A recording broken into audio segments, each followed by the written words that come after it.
About Dr. Sashi Tharoor ji. Question number 122, sir. Answer is laid on the table. Manni Sadasya.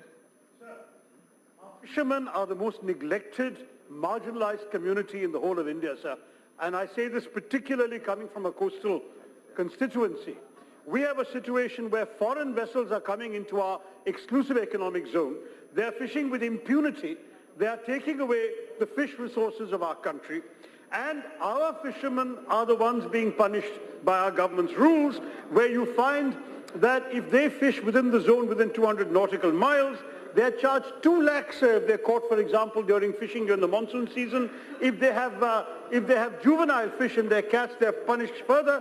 The government says the same fines are levied on foreign operators, but there is no evidence of their ever having fined a foreign operator, even though we know there are so many foreign ships in these waters. So the problem is that there is a real challenge in the way in which the government executes its policies, and the neglect of the fishing community is a serious issue affecting all coastal states. In the manifesto of the BJP, and I have to say with all honesty, for 2 successive elections, my opponent campaigned on the idea of creating a Ministry of Fisheries. This government has not done that. They have created a Department of Fisheries. There is no one at the ministerial level with any responsibility for fishing, sir. And this is why these injustices are allowed to continue. At the very least, can the government think of creating a Fisheries Commission that would meet the demands and mitigate the concerns of our long-suffering fisher folk? Thank you. I have respect for the member for his deep concern, and especially the fishermen of Kerala who have been instrumental in informing the government that the existence of foreign vessels in Arabian Sea. Sir, in that particular instance, 10 fishing vessels were found within the EEZ of India in the Maharashtra coast. But Government of India requested various investigating agencies, including IB and the Indian Coast Guard and the Government of Maharashtra and other agencies. They made a joint inquiry, and the inquiry revealed that there was no fish inside the vessels, and they were not engaged in fishing within the territory of our exclusive economic zone. But one vessel was fined up to rupees 1150 by a judicial magistrate because they used satellite phone, which is prohibited under law.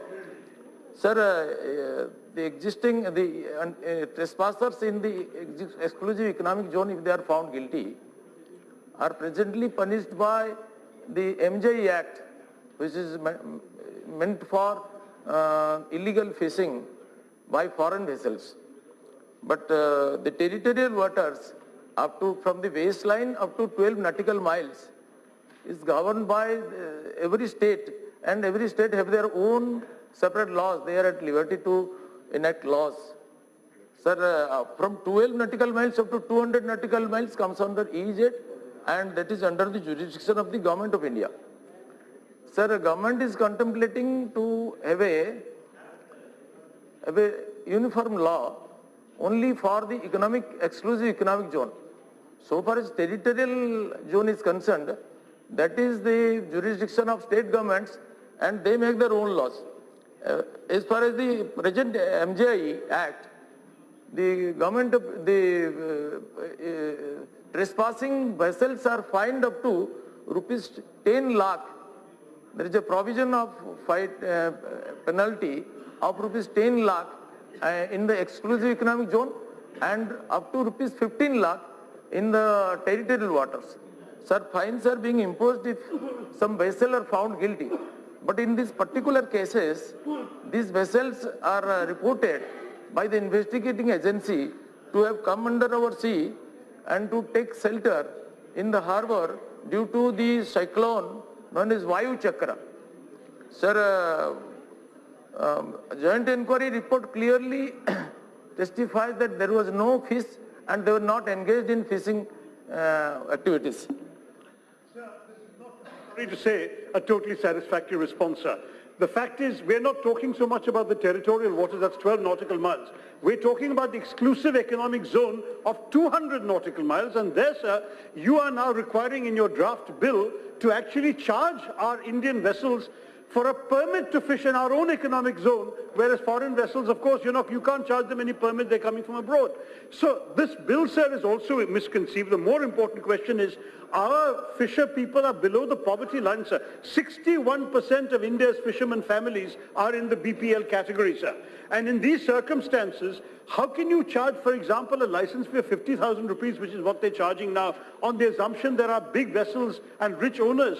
The truth is, the vast majority of fishermen's vessels are small-scale craft. 50,000 rupees will break the bank for them.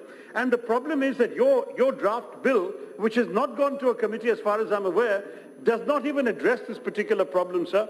I do want to say to the Honourable Minister, you should reconsider this requirement of a mandatory permit for Indian fishermen, which puts them at a disadvantage vis-a-vis foreign fishermen, and you should ensure that the exclusive economic zone is a territory for our fishermen to survive. These are people who are living in poverty, sir. Please have a heart for them. And please, you have not answered my first question. If you cannot create a fisheries ministry, how about at least a fisheries commission? Somebody must be dedicated to understanding and dealing with the problems of our fisher people. Your government, sir, is not. Thank you, Mr. Speaker.